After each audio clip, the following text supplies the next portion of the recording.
first of all, I'd like to thank you and welcome to the second and final day of the 2022 Michigan OER Summit.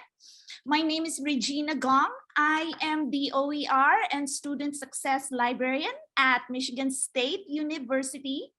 And I am also a member of the Michigan OER Network Steering and Conference Planning Committee. We're so glad that you're here. And before we formally start, I would like to honor the land in which the Michigan OER Summit resides. The state of Michigan occupies the ancestral, traditional, and contemporary lands of the Anishinaabe, Three Fires Confederacy, the Ottawa, Ojibwe, and Bodewadmi. We recognize the historic Indigenous communities in Michigan and those who were forcibly removed from the homelands. We further recognize the ongoing relationship of dependence upon and respect for all living beings of earth, sky, and water. In offering this land acknowledgement, we affirm Indigenous sovereignty, history, and experiences.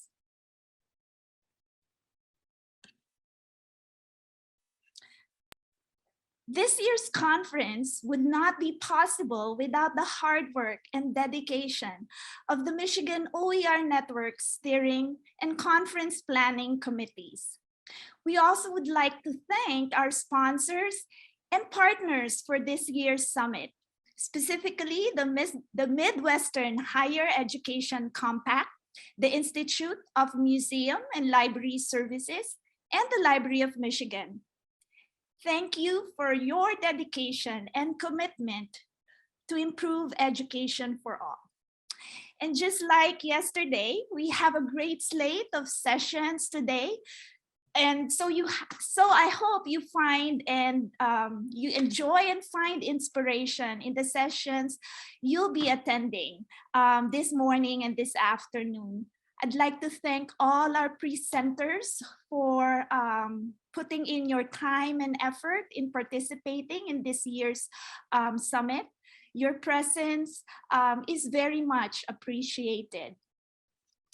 So before I introduce our amazing keynote, I just want to remind you to please type your questions in the Q&A box and we will answer them during the Q&A portion. And also, just like we said earlier, feel free to introduce yourselves and engage in the chat. The chat is enabled for sure. And now for our keynote. So I'm not gonna introduce Maha in all her, all her experience and expertise because, you will be able to read that on your own. But I really just want to emphasize a personal story that I have with Maha. So my getting to know Maha is one example of the power of social media, Twitter specifically, to enable connections and meaningful relationships in an online space. That's where we first met and made connections. And from there, lots of opportunities for collaborations that began with virtually connecting. And also I've used the work that she has put together with Mia Zamora and Catherine Cronin. It's Equity Unbound. She co-founded it. And I've used that as a resource for our open pedagogy learning community at Michigan State. And most recently, over the summer, Maha did My Fest, which is a place to recharge and renew, as well as explore issues in the open education. For me, it's truly inspiring to experience Maha's work in forging intentional hospitality, equity, care, compassion, and empathy, especially in online spaces where we are increasingly working, learning, and teaching. Personally, I'd like to thank Maha for her support and her friendship. It is still my wish to see her in person someday, wherever that may be. So with that, I'd like you to all please welcome Dr. Maha Bali. Maha. Thank you so much, Regina. It gives me so much pleasure to be with all of you today. Assalamu alaikum. This works. It's just that peace upon you. It works for morning, night. It's afternoon for me and morning for many of you. Thank you so much, Regina. Regina is someone who's really special to me because I forget whether I've met you or not because you convey so much love and warmth online that I feel like I've hugged you before. And I feel like I've hugged you a lot, not just like a one-time thing. So, and it's really special for me because this is the second time Regina has invited me to Keynote and Open Education Conference. And I'll refer to how that relates to what I'm going to be talking about today. So I'm gonna share my slides, but something weird happened when I clicked. Give me a second. When I clicked the link in the chat. So I'm just gonna try to close that and open my slides again. The CC Mixer thing. So odd. But anyway, I'll be back online in a second. All right. I'm going to be doing a very interactive keynote, so I hope you all will be ready for that. I hope you've got water or hot drink or whatever you need to feel comfortable right now. Nobody can see you, so you can be even in bed and, doing whatever you want to be doing. So that's something I always like about virtual events. And the title of my keynote is Proactively Centering Equity and Care in Times of Uncertainty. And even though a lot of the keynote doesn't touch upon my open education work per se, everything in it can apply to open education, and I'll sort of try to touch on this a little bit. But I also think it's useful to think about these ideas in everything that we do, right? Not just in one silo of our work. I think about this in the way I do parenting and in the way I interact with my mother and in the way I teach and in the way I do my educational development work, because my main role is at the Center for Learning and Teaching, supporting other people in their teaching. So just keep that in mind and think about how is it going to be useful to you. And I always like to ask people how they're feeling before we start. And so I'm using Slido for that. If you've never used it before, you can either, if you have a phone, you can use the QR code up here and enter your answer in like one word or a phrase, and it'll create a word cloud. Or you can go to slido.com and the code is 66554585. And I'll put that in the chat as well.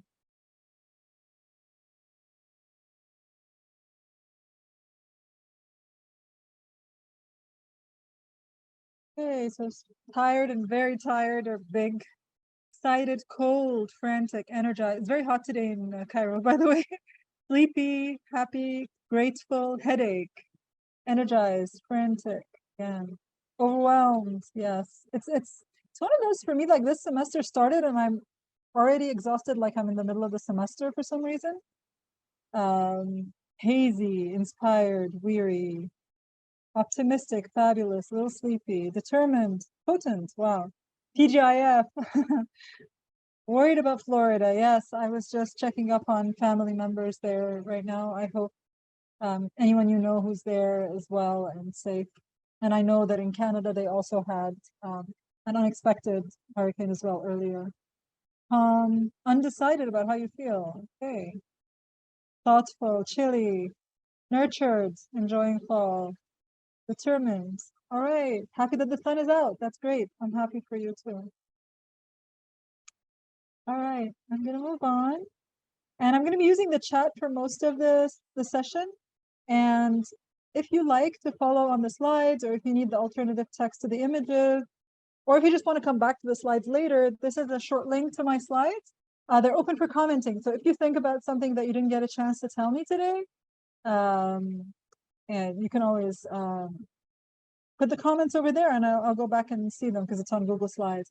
And I see someone's talking about Newfoundland also having had impacts. I was hearing from Bonnie Stewart and Prince Edward Island also. All right, so sort of what to expect today. We've just done the checking in. We're going to do some chatterfall. I'll ask you a couple of questions and see what you've got for me in the chat. And then I'll talk to you about the equity care matrix, which originally was developed for Open Ed's keynote in 2020 with me as Amora, and we've extended it We'll do a quick Triz activity, and then you can choose your own keynote. You will have choices or how the keynote goes.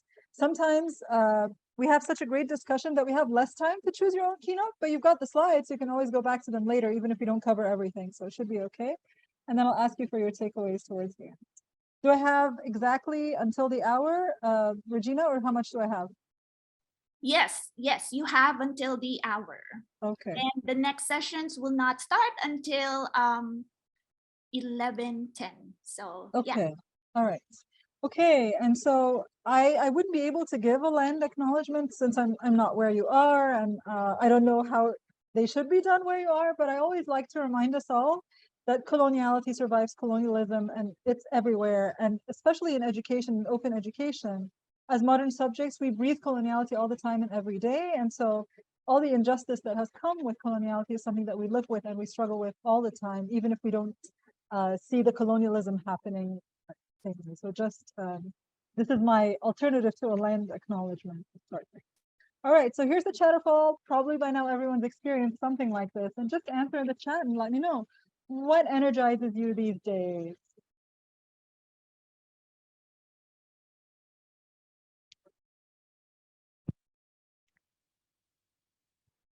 Students, me too. Colleagues, good book, student enthusiasm, nature, definitely. Bar class, rest and outdoors, going outdoors for sure. Being in the classroom, hot tea and cold mornings, collaboration, seeing people in person again, biking, reading, good conversations, OER committee, okay, practicing open pedagogy, collaboration, sunny days, positive thoughts. Faculty excited about new pedagogical approaches, that's great, because sometimes they're too exhausted, right? Listening to kids after school, does that to me too when she's excited about school. Dog, writing, family, kids, self-care, cool desert mornings and great colleagues, time learning new skills like knitting. Yeah, that's amazing. Cats, great meetings with colleagues. It's great to hear. Creative problem solving. Yeah, that could be so energizing. We'll be doing a little bit of that today, Sarah, so hopefully you'll enjoy the activity that we do with that. Okay, I'll move on to the next question. And the next question, since we're talking about uncertainty, what are some uncertainties you face these days? Of course, this has been shifting a lot the past couple of years.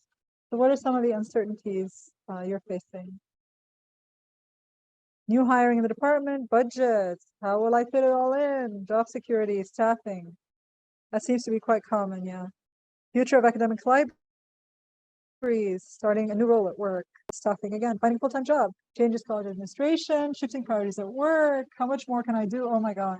Moving to action with the idea at all levels. The idea of getting like the inclusion, diversity, equity, and so on. Job security, new city, new job, outsourcing a row, enrollments and funding budgets, whether classes will fill up. Yeah, that's always an anxiety inducing, I think. Everyone being overworked. Yeah, work-life balance, health concerns of loved ones. Definitely, that's also really, really difficult. I'm sorry to hear you're going. Rachel, balancing my health and all my work. The world is uncertain. Yeah, it's health and safety. I agree. What is EdTech in a post-ish pandemic school? Yeah. Yeah, I like that you put the ish, Alex. Work-life balance again, ability to clearly tell students about OER with changes to our bookstore systems that hides the OER. Oh, I've heard about that. That's pretty awful that when that happens. Future of education is uncertain. I agree. All of that. And all of it's happening together, really. Okay. Tax on education, yeah. Especially in the US, I'm thinking. All right. What is something you learned this week that you plan to apply soon? Could be something that happened in the conference yesterday, because I couldn't attend because I had a family event that took up my entire evening. What's something that you learned this week that you plan to apply soon? Could be something that you learned somewhere else.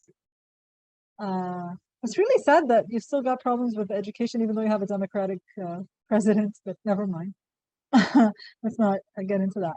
But so what is something you learned that you plan to apply soon?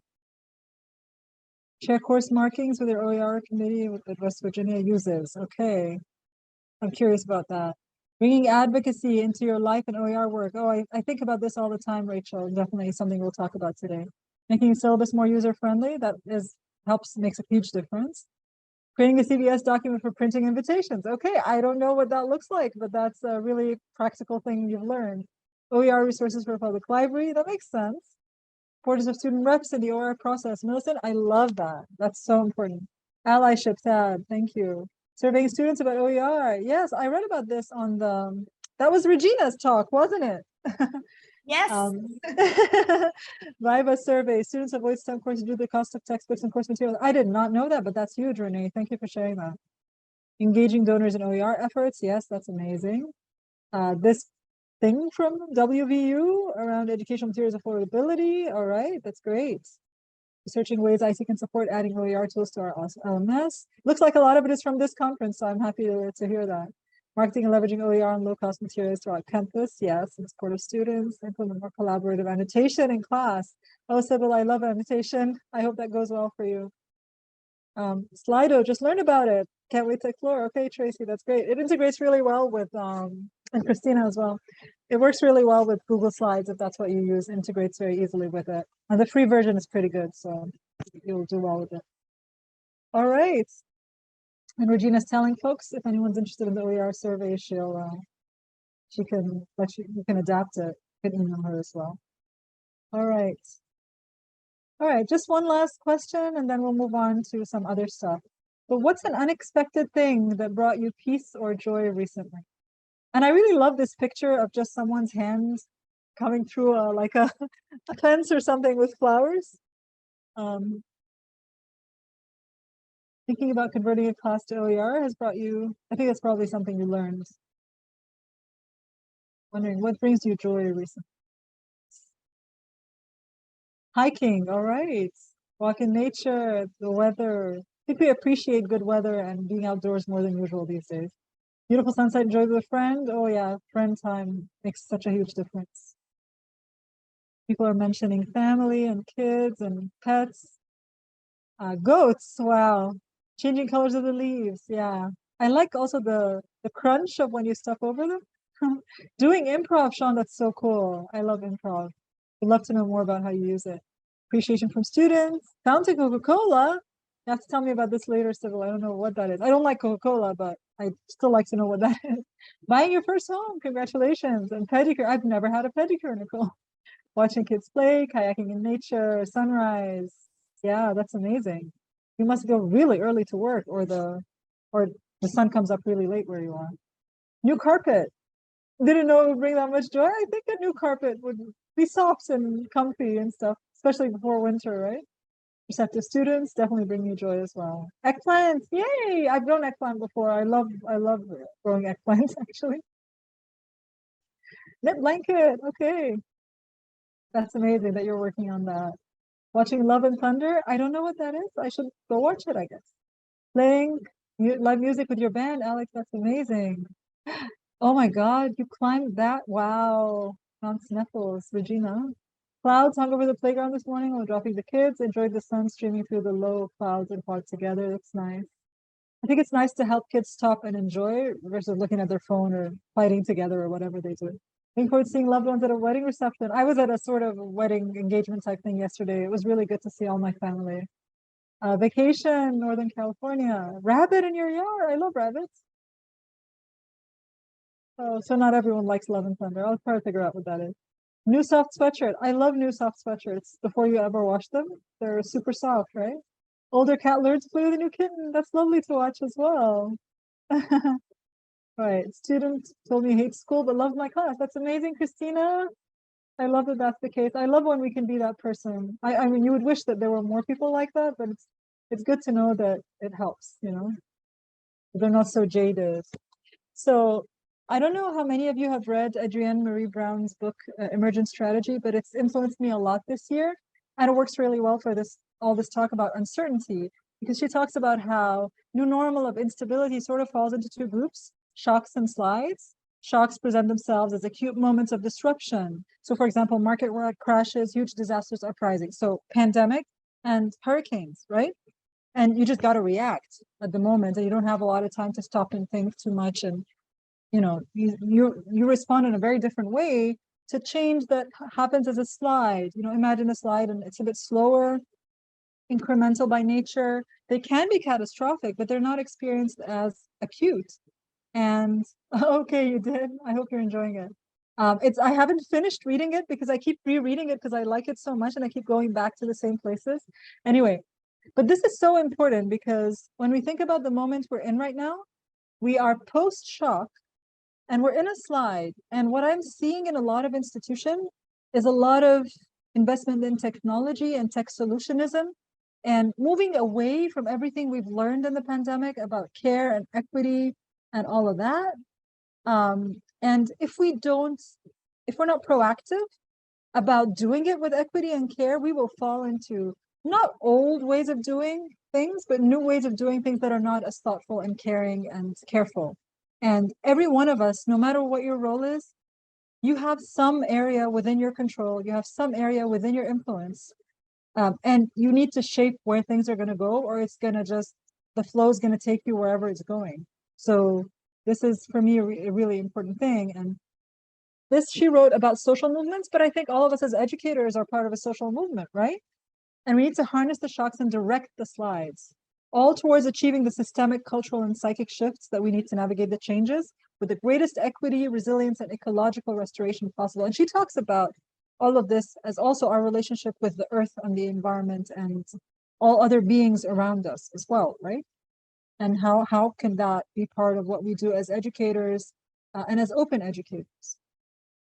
So she talks a lot about intentional adaptation being the heart of emergent strategy. No, we're not just adapting, you adapt intentionally. How we live and grow and stay purposeful in the face of constant change, which that is always going to be the case. It does determine both the quality of our personal lives and the impact that we have when we move into action together. And so in this sense, this is the work that Mia Zamora and I presented at the Open Education Conference in 2020, which Regina had invited us to. Can you all hear me? I think I got a connection lost message. We can hear you just fine. Okay, perfect. Thank you. All right, so we developed this equity care matrix, and in the Open Ed keynote, and then eventually we have a paper as well that came out this year in the Italian Journal of Educational Technology. And I'm just going to put the link to that article if you want to look at it later. And what we did, Mia and I, was use Twitter. So it's so cool that Regina started with how we connected on Twitter, but we used Twitter to do the keynote.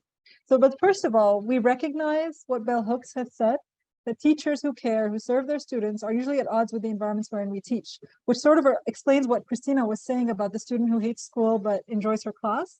I'm assuming that our environments don't support us to care. I was just doing some research and interviewing someone the other day and talking about how the environment doesn't reward caring. The environment puts so much pressure and labor onto teachers and adding more time and more responsibilities. And a lot of you talked about work-life balance and how much more can I do? And this makes it more difficult to care, or to care for everyone, right? In as much as you want to, even if you are someone who wants to care and who centers care.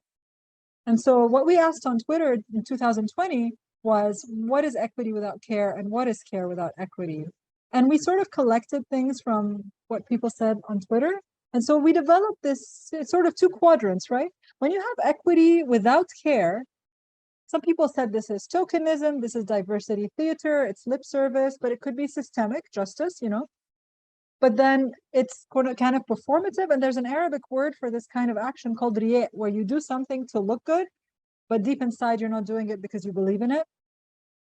And then, of course, if you have no care and no equity, we're calling that systemic injustice. When it was care without equity, and this is, I think, one of the very common things that I think a lot of people here in the room probably are experiencing, it becomes either selective, right? That you only care for the ones that you recognize need the care or that look like you, or it becomes effective labor. There's a very small number of people doing all the care and then the others aren't. Again, the thing that Christina had said, where the student doesn't like school, but he likes her class. She's probably doing all the effective labor for the students in her class and nobody else is doing the same. It could be ameliorative. You're caring, you're putting a Band-Aid on, but it doesn't solve the systemic problem. And that's kind of problematic. Equity with care, we hope, would be social justice. We hope would be parity of participation. Nancy Fraser talks about the importance of bringing diverse people, especially those farthest from justice, to the table as equal participants in they have parity of participation. They're not just there to be included, but they have every right and every power to control the situation and make decisions. And I also think intentionally equitable hospitality is meant to be that combination of equity and care, and I'll talk about this soon, if you haven't heard of it before. So I was recently introduced, just like yesterday by Anne-Marie Scott, introduced me to this idea of a pirate care syllabus. And regardless of how you feel about the term pirate, it's not the easiest term to use, but this sentence is so important that care labor is shared unfairly and violently in most societies, especially along lines of gender, provenance. I don't know what provenance means, but gender, race, class, ability, age. Some are forced to care, while some defend their privilege of expecting service, and this has to change. And I think universities are such exemplars of this, but it's the case all around educational institutions and all around life. So in my work with Mia, when we were writing up the matrix for the journal, they encouraged us to name each quadrant differently and with one name rather than say that it can be more than one thing. I'm just going to read what Rick's saying in the chat. Reframing libraries, explain some of the trauma and emotional labor and morale issues. Yeah. Librarians who care, are at odds with, I assume this is true for you as well. Yeah. I'm glad that you feel like that resonates. So we still think no care and no equity is systemic injustice. We're calling equity without care contractual equity. So you've written equity on paper, but the people who are supposed to practice it may not necessarily be doing it with the amount of care that's needed. We're calling care without equity partial care, and it's partial in several meanings of the term. It's partial that there's a part of the population doing it, a part of the population receiving it, but also partial as in biased. It would be biased because there's no equity, it's not distributed all over the place. And then what we're recommending, which is equity with care, we're calling this socially just care, and it's distributed so that everyone has a role and everyone receives care and everyone gives care. It's not a thing that only a certain group of people do and everyone else just receives it. And another element that's really important, speaking of advocacy and so on, is that care labor holds the capacity to disobey power, increase our collective freedom. And it's when it's organized in capitalist, patriarchal, and racist ways, it doesn't work for most living beings. So we're in a global crisis of care, and this resonated with me a lot as well. And so this is the work of intentionally equitable hospitality. This work, Regina mentioned virtually connecting before, and it's kind of difficult to explain what that is in a very briefly, but this article will help a little bit. But it was way before people said hybrid. These were hybrid conversations we held at conferences in order to allow people who were not present, who were not able to access the conference in person, to be able to be part of the conversation. And then Mia Zamora and I extended this work, and that's the second link over there, into a book chapter in Designing for Care, which is a new book that came out, and talking about how do you design anything with intentionally equitable hospitality, not just hybrid video dialogue conversations. So when we talk about equity, I really like this. This is also a very new paper from Laura Chernovich and Lucille Carvalho. Can I link to this? Yes, I can. And it's showing all these different dimensions of what we need to look at when we talk about equity. A lot of times people, when they talk about digital equity, they focus on the digital inequities, like whether someone has internet connection or they has a good device. Sometimes they forgot about inequality in society at large, whether gender, race, whatever. And they don't think about how the changing forms of teaching and learning provision in and of themselves may promote or reproduce inequality or create new inequalities. And being in a post-digital society and education where the digital influences what we do, whether or not we intentionally center it. And of course, the datafication of education and I think, some of the things that Nicole talked about yesterday in terms of these homework and these hidden costs of the way things are, but they also collect a lot of data about students, right? And they use that data without really students understanding what they've consented to, if anyone even asked them to consent to anything. And all of these things interact together to create inequity. And so for intentionally equitable hospitality to redress injustice, it has all these elements, and proactivity comes from the pre-design. Who's involved in the design? Do you survey your students before you design something for them?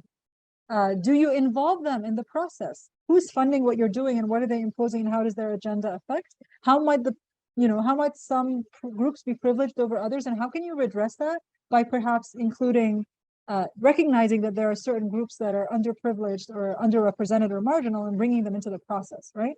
And then when you design something, before you even let it out, think about facilitating learning, but also facilitating the way people will use an OER. And does your design anticipate or respond to inequalities? And which oppressions does it redress? Which might it reproduce? And I'm going to put a link to this OER that we developed that I think Regina was talking about from Equity Unbound, that Mia Zamora and I and Autumn Keynes, who's also in Michigan, by the way, this resource anticipated that people would need help building community in their classes if they've never taught online before.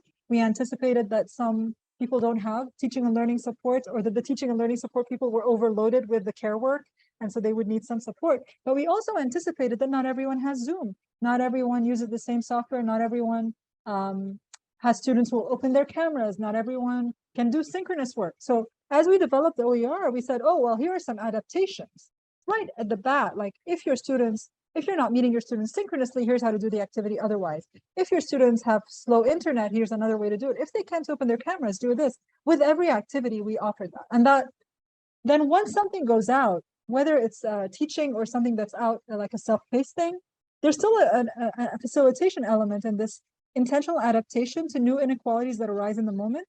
And Priya Parker talks about generous authority, like using our authority to support others, especially those farther from justice. And one of the things when you're teaching a class, you think something's going to work, and then you realize, oh my God, I didn't account for this thing happening. And how do you adapt in the moment to make sure that everyone is included and so on? But also with an OER, if you're putting something out there that's static or relatively static, even with our thing here, we allowed space for people to make comments on ways they would adapt the activities or any objections they had or critiques, and we kept updating them. So for example, we had an activity about what kind of animal would you be as an icebreaker, or what we call them warm-up activities, but someone from South Africa said this is actually inappropriate to use in South Africa. It's really problematic in post-apartheid South Africa. So we put a note about that, because there's no way. We had a very diverse group of people. The person who actually recommended that activity was from Kenya, and she works a lot with South Africa, but she hadn't realized that. So these are things like having diverse people will never mean you represent everyone, but you will better represent more people, obviously, but always be open to changing again. And then beyond the moment of the thing, how do you build inclusive and equitable communities sustainably outside of the learning moments that we all come together for? So I tried to remove this animation, but it stays. I'm gonna move on. All right, now another moment of interaction before you choose your own keynote. And it's called TRIZ. TRIZ is a liberating structure.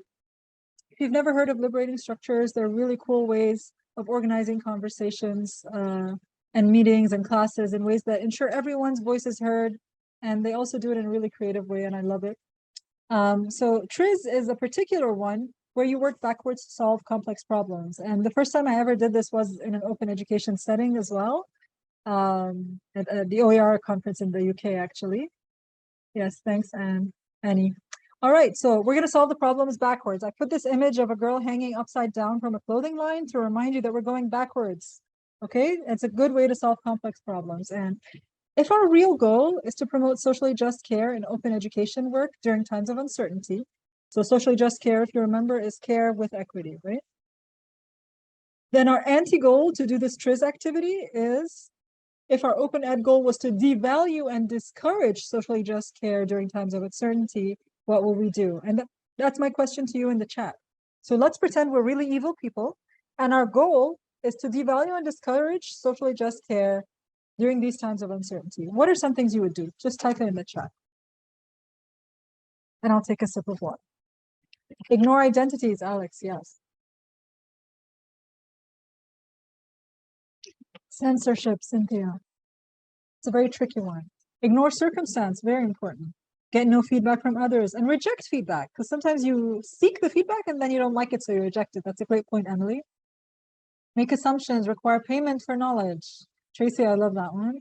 Center your own voice, Christina. That's a very tricky one, but it's a good one.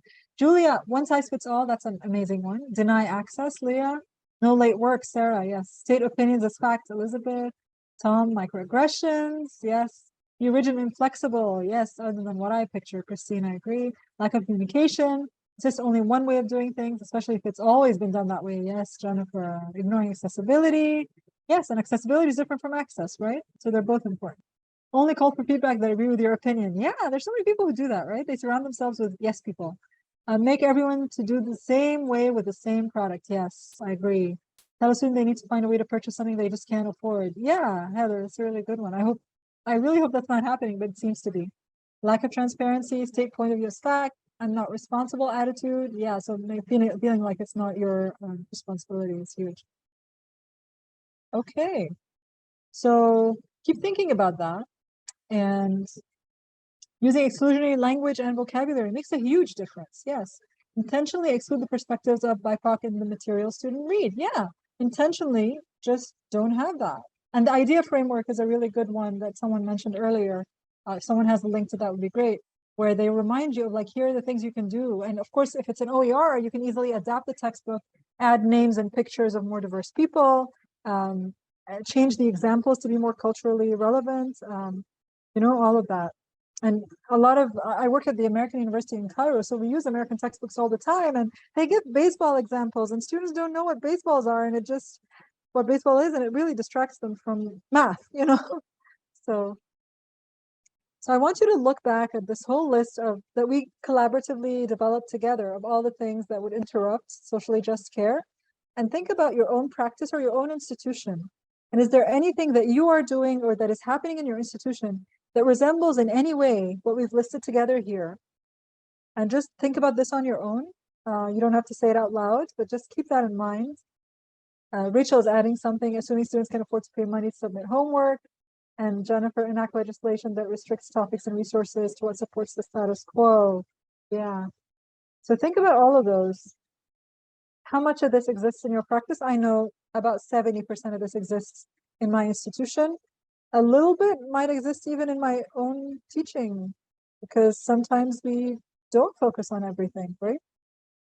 So normally, oh, okay.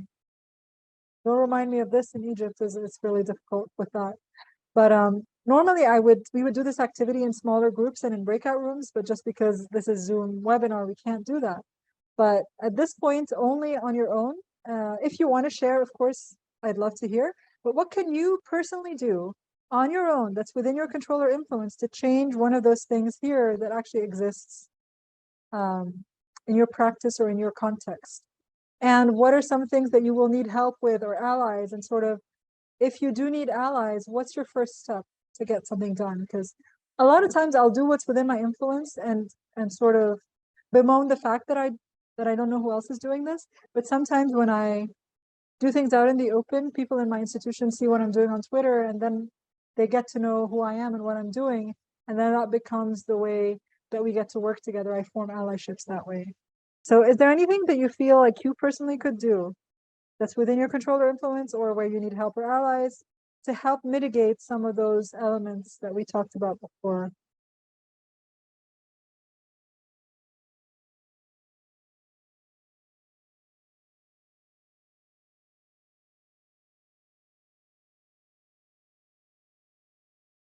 Christina, producing OER that's more inclusive of diverse voices. Yes. Continue to speak up. That's one way I can influence. Yes, Sybil, I agree. Reach out to people I know are sympathetic and allies and start in their classrooms. Yes.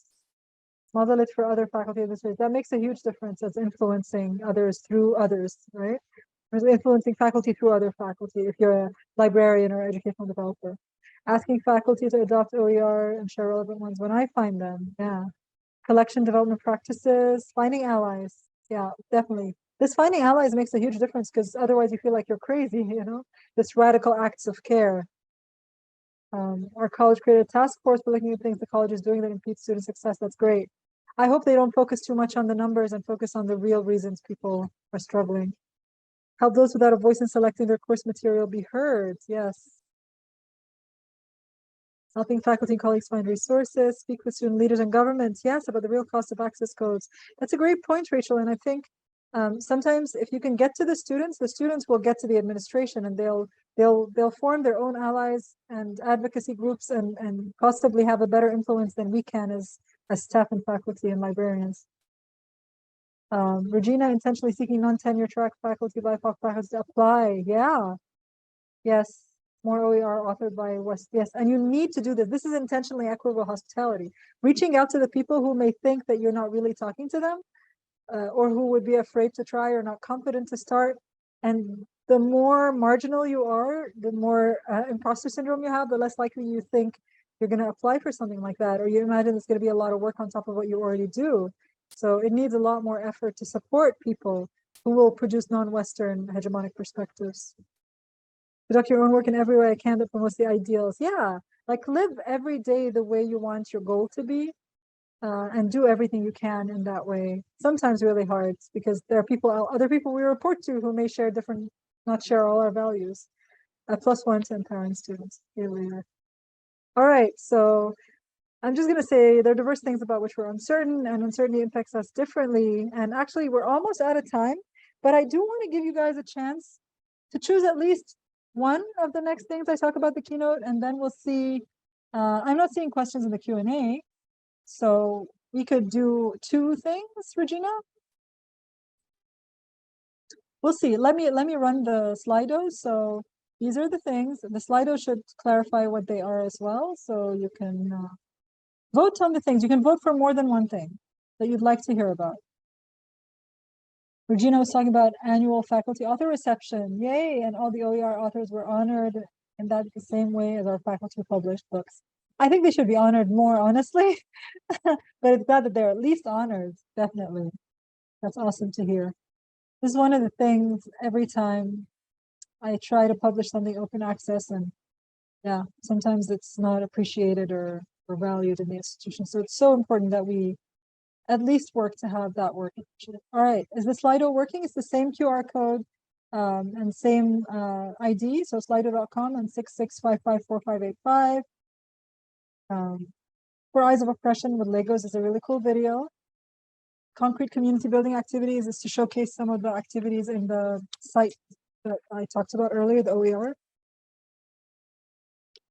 The Rumi cheese analogy is a way to think about equitable pedagogy in complex ways, and I just named it after an Egyptian cheese to personalize it. Nobody's voting. Is something wrong with the Slido? Votes are coming in? Really? I can't see them. Maybe my connection is slow. Is someone seeing votes? Huh. I can't see them. Oh, that's good. Maybe there's something wrong with my connection. So someone's gonna have to tell me what the voting is. Maybe I'll vote myself and see. Oh, now it's showing. Okay, 48 votes. Oh my God. Oh my God. I'm so sorry for thinking you guys were not voting. Okay, now I'm seeing it. Oh, you guys like the Rumi cheese. I'm so happy to see that. Okay, we'll do that one. That's actually an easy one to do real quick. And then the second is the 4 Eyes of Oppression video. Okay, and then the marginality. Okay, let's do that then. Back. Hey, it's the Rumi cheese. So the Rumi cheese analogy is based off of the Swiss cheese analogy, which is by Ian McKay, and it's about respiratory viruses. Originally, it's about COVID, right? And it's about the different layers of the Swiss cheese. You know, Swiss cheese has holes in it. And assume that the virus is trying to get through the holes to reach the person. And if you put several layers of Swiss cheese, the holes will be in different places. And so you're going to avoid the virus getting through to the person. And each layer they're considering is either a layer of personal or shared responsibility that supports us not getting or passing on COVID, right? So there's physical distancing, separate from masks, and hand hygiene, and, you know, avoiding crowds, testing and tracing. Ventilation is more of a systemic type of thing. Government measures, quarantine, vaccines, these are by the government and their shared responsibilities, whereas masks and hand hygiene and physical distance when we're home is our responsibilities. So that's the inspiration for my model. That's where it comes from. And I love it because people, you know, when vaccines came out, they're like, okay, the problem is solved, but it isn't really. So with the Rumi cheese analogy, I'm assuming there are a lot of, instead of viruses, I'm talking about inequities and barriers to equity and barriers to inclusion. And the different layers are different things and strategies we can do in our practice to help avoid the inequities affecting our students. And Rumi cheese is an Egyptian cheese that's very similar to Swiss cheese, but it also sometimes has black peppercorns in it. And what's special about the black peppercorns is that some people love it and some people hate it.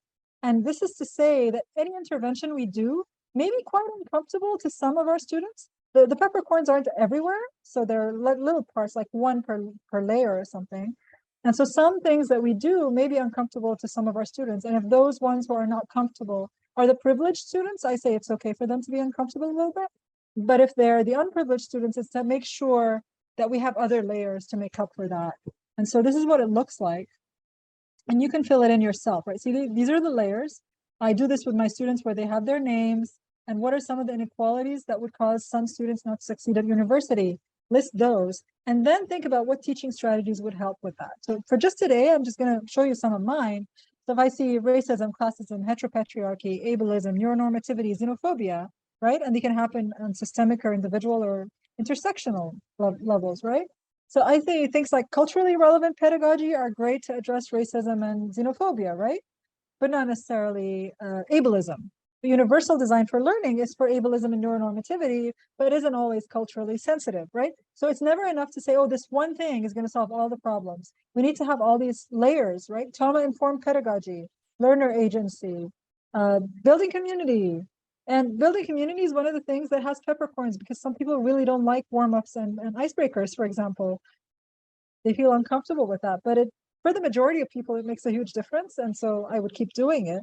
I would just recognize that maybe sometimes we do some quieter activities and individual activities.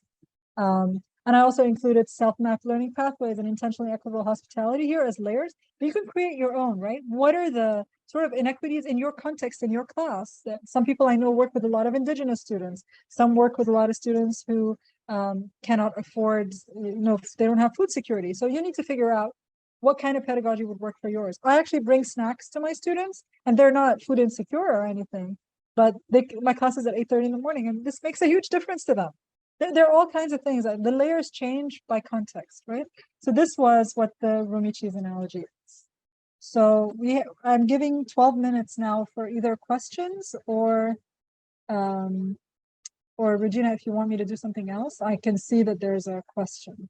Yeah, there is a question from Alex. And yeah, basically. Do you want to read it out? Yeah. Yes, so Alex works in a traditional American independent school, highly focused on getting kids into the top colleges. I am very interested in changing pedagogical approaches for faculty, but also concerned about pushback from administration who see a devaluing of traditional pedagogies as an existential threat to the school. Do you have any suggestions about how to go about this type of work without rocking the boat too much? That's a really good question. I'm thinking of a couple of things straight off the bat. The first thing, and let me just unshare my screen for a second. So, so the first thing that comes to mind is you can think about small changes that make a big difference. So little things like if someone wants to keep lecturing, but they can insert things like classroom assessment techniques or minute papers, things that do a little bit more formative assessment, do a little bit more interaction, but not like transform their entire course. That kind of thing won't rock the boat too much, but it'll make a huge difference for students. Just like taking 5 minutes at the beginning or middle or end of class to poll students and do things like that. The other thing that I think is worth doing is doing some research about how Harvard and Stanford and how some really big universities are doing innovative teaching.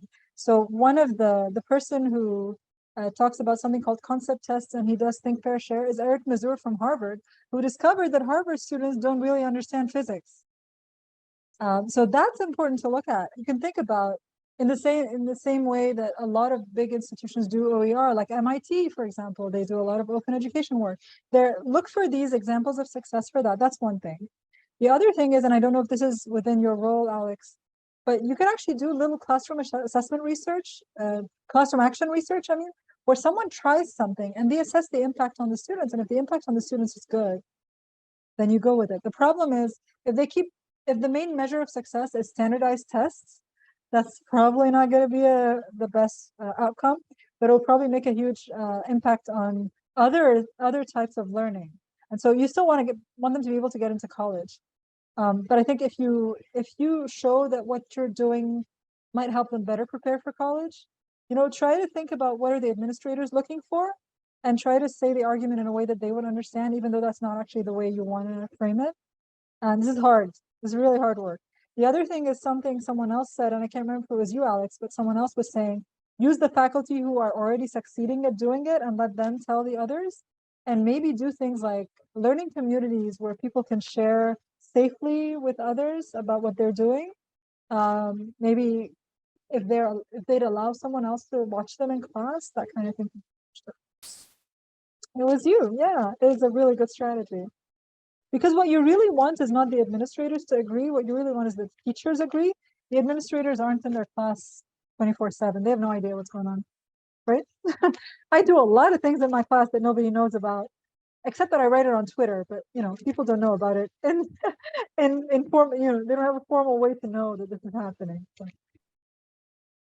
And Maha, speaking of, the things that you've been doing in your class, I see that a lot, the intentional engagement, hospitality that, you enact, not just, in the many keynotes you've given, but really in the classroom level. How do your students like react with that? And, how do you see their engagement and their learning change with those activities that you've introduced in class? Yeah. So, I mean, I think all of us know, we sort of try to start building community the first week of class. But what I learned is to do it every day, every class session. I do something that helps build community. And what I've realized has been happening is, of course, it'll take a while for students. Some students will automatically jump into it, right? And some students will take a while, and some students will take much longer. But what I realize has been happening is the relationships between the students has grown, because I always do small group activities that help them get to know each other, but things that are low stakes. It's not like they're doing a quiz together. They're doing an activity. It's related to the content in some way, but sometimes just related to their well-being. And just yesterday, in the beginning of class, I told students, bring with you a sight or sound of something that delights you. And I specifically said sight or sound because I have a blind student in class. So I wanted to make sure it wasn't just a visual, bring a photo or bring the thing. He brought music, and others brought photos of their pets. And someone wanted to bring his MMA boxing glove, but the security wouldn't let it into the campus. But when I started the class that way, everybody got in a good mood for 10 minutes because we were showing pictures of pets and sunsets and things like that. And then we got into the class and there were large group discussions and small group discussions. And I get feedback from my students regularly. So back to you, Regina. I get feedback from my students at least once a week about what's the most important thing they're learning, what's unclear, what have they enjoyed the most, and what do they want more of. And I recently learned that some people really like the small group discussions, some really like the large group discussions. It's important to have both. Sometimes I do quiet reflection, and that could work for the more introverts and more reflective students. And then asking about what they enjoy is important, not just what they learn, because if they're enjoying something more, like they enjoy going outdoors to do things, so I'll just do more outdoor activities that for the same learning outcomes, Oh, I see 3 more questions. Yes, we have more questions, and really I appreciate you, Rachel, for posting this question. I sometimes work with students who are in tears about specific instructor interactions. I feel helpless to facilitate better situations for them. So this speaks to how, as educators, how can we show them that without taking this mentally on educate. Yeah. Not taking it mentally on yourself is a huge thing, right? First of all, I mean, I don't know what you do to support them, and I don't know what it is that's happening to them particularly. Is it a thing that they have a way out of? I think the only good thing about that I can say about university, if you're in university, is that the year will end, and try not to take with that professor again. But if it's a really huge issue, like, if something like sexual harassment, or if it's something like really big that like this person is harming students, you only know about the one student, but there are others. Are there ways to have the students rally, talk to administration in ways that won't harm them? This is the really difficult part. I think we feel, I mean, obviously we're helping them by listening to them, even if we don't do anything. We can help them by helping them with, sort of survival strategies, and definitely counseling centers, but the counseling centers won't be able to fix the problem. Like if there's a problem with that faculty member that needs the administration to take action, or actually sometimes the faculty member, him or herself, is struggling with something and that's why they're behaving that way, so That's a really difficult question to answer without context, to be honest. But not taking it on your own self, I think, is also really important. I think for me, the thing that helps me with these things, oh, the Office of Institutional Equity should be able to help with that, definitely. So if you can help them do that, because sometimes students don't know how to do that, they need someone they trust to help them do that. But the other thing for yourself is you need your own network of people to support you, whether they're in your institution or outside your institution or completely outside your field. You need to have a place where you can go and be safe and comforted by your friends or colleagues that you trust and who share similar values to you, because they're probably going through something similar and each one of you will need each other's support in different times. Yeah, thank you for that, Maha. We have another one from Tracy. What technique do you find most effective to impact an institution's, not just individual classes, culture to embrace open education as something valuable that will retain students and enhance student learning experience? Yeah. So the first thing that I will say about this is slow. It's going to take a while.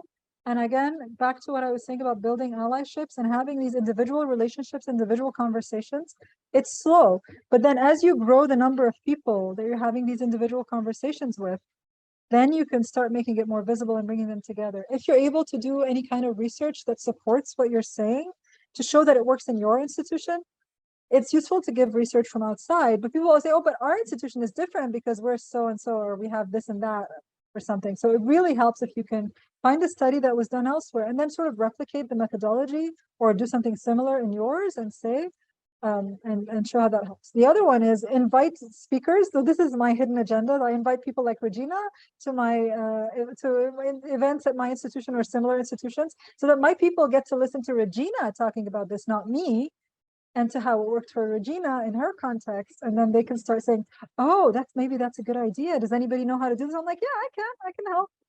So I'm just gonna ask you all to give me a key takeaway in the chat before you leave. And I'm gonna leave you with this information.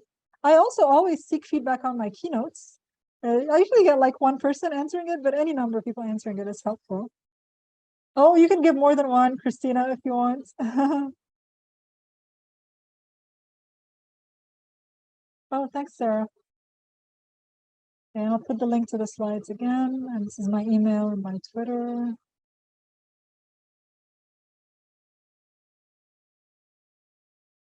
Snacks for students. Oh my God. And you know what else happened with the snacks for students? Last semester, I knew I had talked to them early in the semester about what they like for snacks. This semester, I forgot to do that. And I was building on previous semester students who asked for more fruits and things like that. And I got them fruits and they didn't feel so happy about the fruits. And then we were in a session doing something else and someone asked, what's your favorite candy? And it turns out they like Kit Kats. So when I got the Kit Kats, they were so happy. Like, you listened that we like Kit Kats and you got us Kit Kats. I'm like, okay, I didn't realize it was that easy. I like to have diverse snacks, by the way, also like equity in snacks, because someone might be diabetic or gluten intolerant or whatever. So I always have like a fruit and a chocolate and a savory thing. And you know, yeah. My daughter hates chocolate. So this is why I'm so careful about never chocolate being the only thing. Because in school they always give chocolate as a reward, and yeah, Molly, I love that you love the Rumi cheese. You should also come to Egypt and taste the Rumi cheese. It's very salty and fatty, but it's good because we know that cheese is good when it's salty and fatty, right? Like we use it on pasta instead of Parmesan. Cheese. Sorry, now you want the Rumi cheese? Yes. Really good things, Maha. Rachel has Rumi cheese near her. She can send you guys over. Oh, wow. Is there a vegan version? I mean, there's vegan cheese in general. I don't know if they've made a Rumi cheese version. Oh, lots of takeaways that folks have put in the chat. Thank you. Thank you all. Okay, I'm saving the chat and going back to savor it later. Yes. Oh, anything. Thank you for acknowledging food inclusion.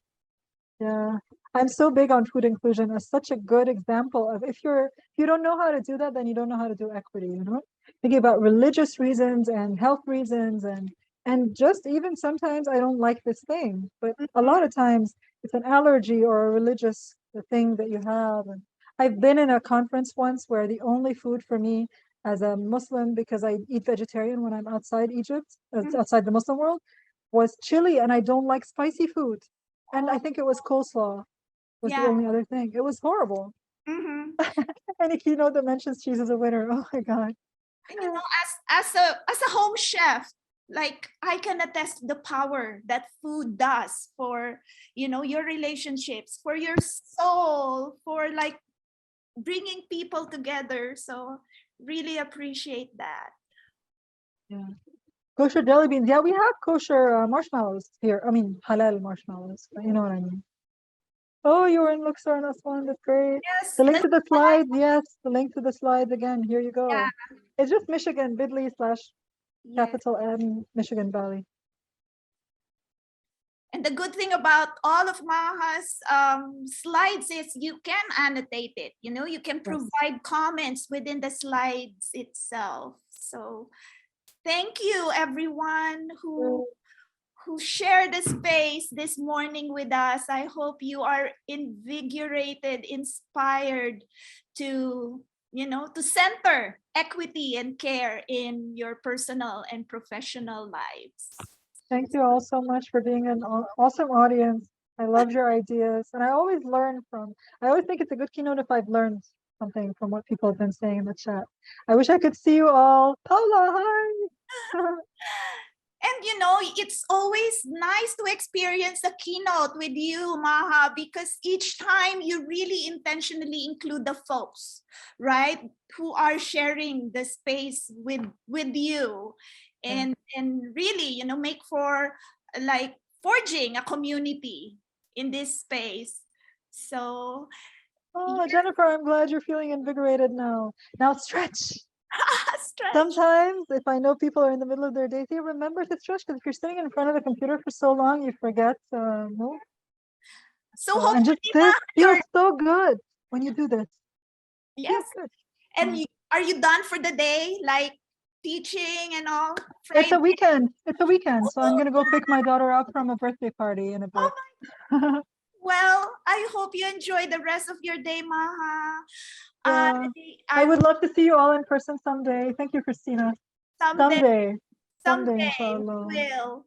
And Maha, I will be in touch. Yes, I am definitely. giving you a very big hug. Thank Big you. hug to you. Big hugs to you all. Bye-bye. Have a good rest of the conference. Thank you, Patty, for the captions, and thank you, Katie and Mary, for the back end work. Yes, thank you. Bye-bye. Bye, everyone.